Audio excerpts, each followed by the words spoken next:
At tarihaw, ang anak ng inay ay nakaredy na ho ang tanghalian. Guys, ayan po. At tayo po ay naglagay na po na ng ating olive oil at saka po yang luya. Tarihaw, ipagsabay-sabay na natin ho ang sibuyas bawang.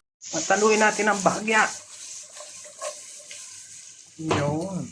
Guys, lagyan po natin ng aswete. At isang kutsa natin ng kaunti. Yan. Ilagay na po natin ang puso ng baka. Ayan, isang kutsa po natin ang maganda-ganda. Yan. Lagyan po natin ang kaunting asin. Okay guys, lagyan po natin ang ating tripa. Then ilagay po natin ang pinakang maskara ng baka. Mix well again. Okay guys, lagyan po natin ang ating pinagpakuluan ng buto. Yan po. At ayan na po, isinama ko na rin po ang pinakuluang buto diyan. At para po mas lalong sumarap, ayan o.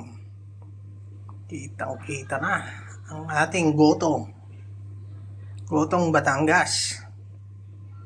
Yun, mamaya igop abaw. Ayun maya. At aringahaw, at talagang aawas-awas na at tinapoy lagay ang ating pampabangaw. Yan. Kaya nga ay dahan-dahan. Yan. Uy, kaganda ng kulay eh. May pula, may orange, may berde. Tarihaw, magkatapos ho ng ilang kuluan, ayan, luto na ho. Ikaw ay husay.